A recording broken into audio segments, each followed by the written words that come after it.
Masjid Dzun-Nurain ini adalah sebutan dari salah satu Khalifaur Rasyidin, yaitu Utsman bin Affan ya. Beliau dijuluki sebagai Dzun-Nurain atau yang memiliki dua cahaya karena mempersunting dua putri dari Nabi Muhammad sallallahu alaihi wasallam. Masya Allah ya, beliau sangat beruntung. Pertama karena keluarga Rasulullah, kedua jadi khalifah yang ketiga setelah Umar bin Khattab ya, dan ketiga beliau bisa memperistri putri dari baginda Nabi Muhammad sallallahu alaihi wasallam. Masya Allah ya. Jadi karena beliau memiliki dua istri dari putri tercinta, yaitu Nabi Muhammad sallallahu alaihi wasallam.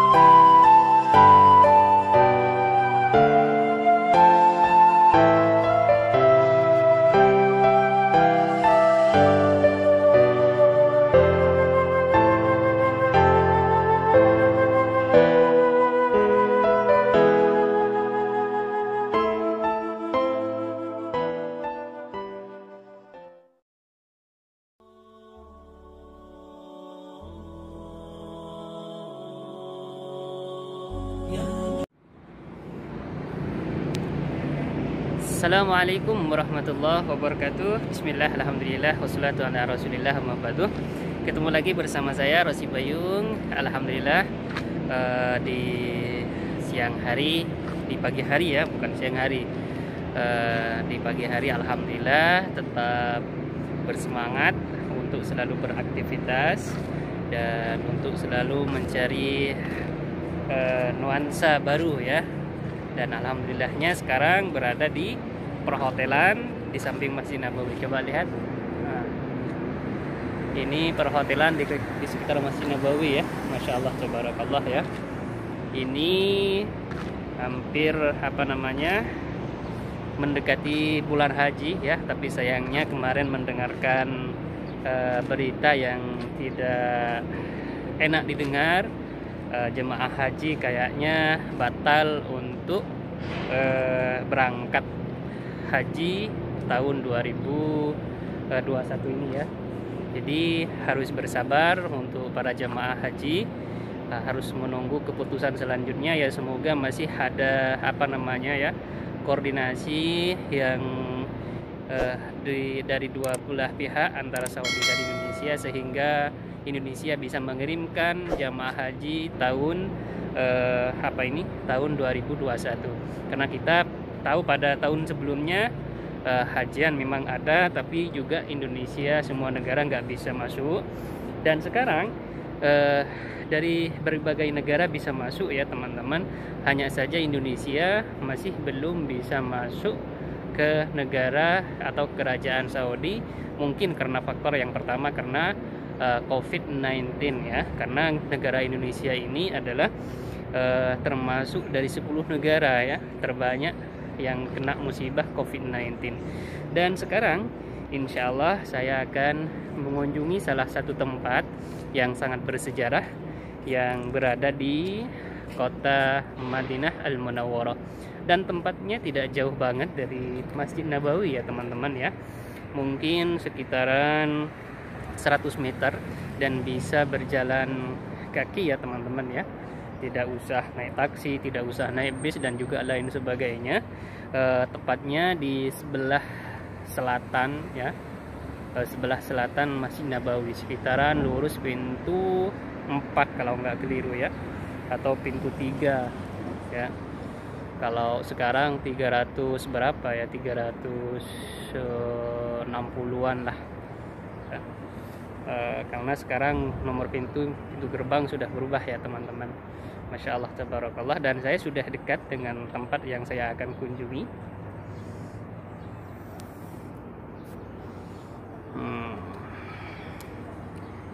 Coba lihat teman-teman, Masya Allah, subhanahu wa ta'ala ya. Tempatnya ini dekat di perhotelan. Coba lihat, ini perhotelan di dekat Masjid Nabawi ya teman-teman. Tapi sayangnya perhotelan kayaknya tidak bisa menyambut jemaah Indonesia untuk tahun ini ya. Jadi apa namanya, perhotelan ini kayaknya sepi nanti dengan jemaah Indonesia ya. Ya semoga saja ya, berdoa bersama, mari semoga jemaah haji Indonesia bisa berangkat ya, walaupun berapa persen sedikit ya, setidaknya bisa berangkat ya, setidaknya bisa berangkat. Nah ini teman-teman yang saya akan kunjungi di belakang hotel Funduk Ar-Rama Al-Madinah ya. Ini Funduk Rama Al-Madinah, ini hotel Al-Jiwar Al-Madinah ya, Jiwar Madinah Ar-Rama Madinah. Nah di belakang hotel ini ada tempat yang sangat bersejarah yang mungkin para jemaah belum banyak yang tahu ya teman-teman ya, karena tempat ini jarang dikunjungi oleh para jemaah.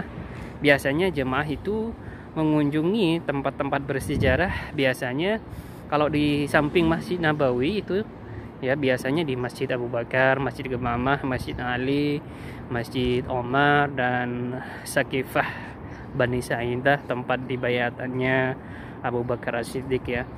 Nah tempat ini kayaknya jarang ya, dan saya pun belum tahu banyak tentang sejarah tempat ini.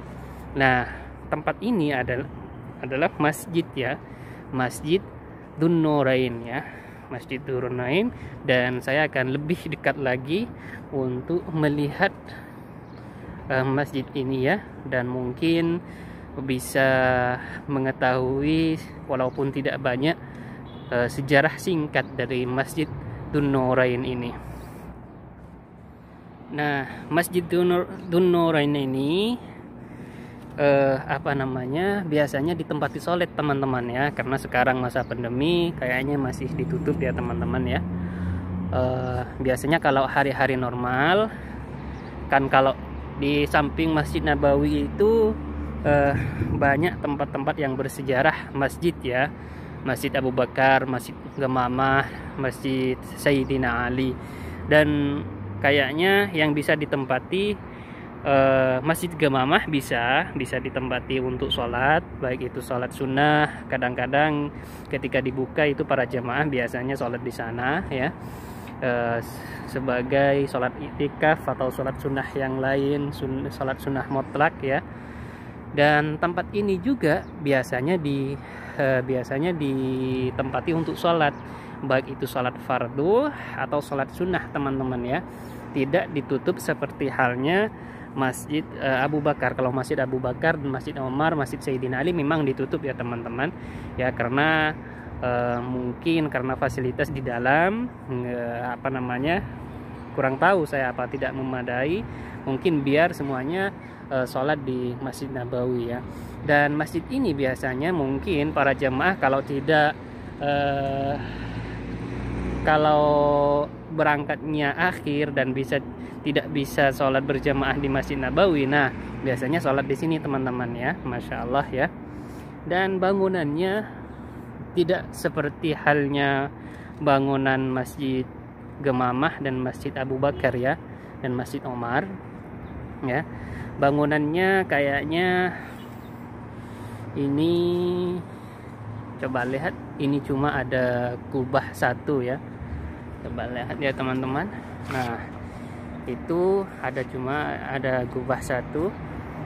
Kalau Masjid Gemamah dan Masjid Abu Bakar, Masjid Sayyidina Ali, Masjid Omar itu ada menaranya teman-teman. Tapi Masjid Dzun-Nurain ini apa namanya, hanya satu kubah teman-teman.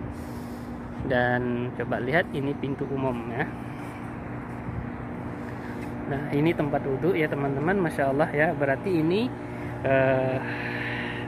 bisa ditempati untuk sholat teman-teman, karena ada tempat wudhunya dan ada tempat air minum juga, Masya Allah ya.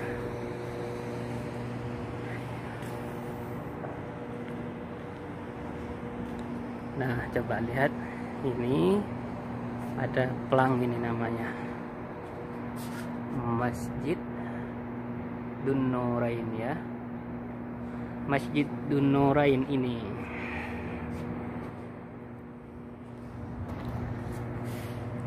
Jadi itu ya Masjid Dzun-Nurain. Masjid Dzun-Nurain ini adalah sebutan dari salah satu Khalifahur Rasyidin, yaitu Utsman bin Affan ya. Beliau dijuluki sebagai Dzun-Nurain atau yang memiliki dua cahaya karena mempersunting dua putri dari Nabi Muhammad sallallahu alaihi wasallam. Masya Allah ya, beliau sangat beruntung. Pertama karena keluarga Rasulullah, kedua jadi khalifah yang ketiga setelah Umar bin Khattab ya, dan ketiga beliau bisa memperistri putri dari baginda Nabi Muhammad sallallahu alaihi wasallam. Masya Allah ya. Jadi karena beliau memiliki dua istri dari putri tercinta yaitu Nabi Muhammad sallallahu alaihi wasallam, dia dijuluki sebagai Dzun-Nurain atau yang memiliki dua cahaya. Masya Allah, tabarakallah ya. Ya, semoga kita mendapatkan syafaat Rasulullah dan mendapatkan barakah daripada Sayyidina Utsman ini. Dan untuk cerita atau kisah daripada masjid ini ya, sebenarnya saya tidak banyak tahu ya tentang tentang sejarah daripada masjid ini. Hanya saja sekilas dari saya bahwa masjid ini dibangun pada tahun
Dan ini pintu di sebelah kiri, dan kayaknya ini pintu untuk perempuan ya teman-teman. Coba lihat, ini musallil nisa ya, tempat sholat untuk perempuan.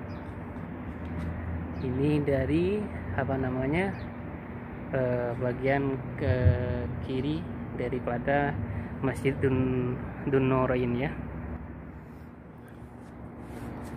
Jadi itu ya teman-teman, sekilas cerita dari atau kisah atau sejarah daripada Masjid Dzun-Nurain atau Masjid Sayyidina Utsman bin Affan. Kata tadi, Dzun-Nurain ini adalah julukan kepada beliau Sayyidina Utsman bin Affan karena beliau menikahi dua putri dari putri Sayyidina Muhammad sallallahu alaihi wasallam ya. Masya Allah, tabarakallah ya, bisa bisa memiliki istri dari putri Nabi Muhammad sallallahu alaihi wasallam. Masya Allah, sehingga beliau dijuluki sebagai Dzun-Nurain atau memiliki dua cahaya ya teman-teman ya. Ya sedikit ya ceritanya dari saya, maksudnya yang sedikit karena memang pengalaman saya tidak, ilmu saya tidak ada ya. Seperti biasa pada video-video sebelumnya memang untuk tempat-tempat sejarah alhamdulillahnya ada di kota suci, bisa mengunjungi tempat-tempat bersejarah, dan walaupun sedikit yang diceritakan ya, semoga bermanfaat untuk teman-teman, khususnya para subscriber dan yang setia menonton video saya yang ingin mengetahui tentang atau tempat-tempat bersejarah di kota Madinah atau kota Mekah insya Allah nanti ya. Sekian dari saya, semoga bermanfaat ya. Coba lihat ya, semoga bermanfaat. Akhirul kalam, assalamualaikum warahmatullahi wabarakatuh.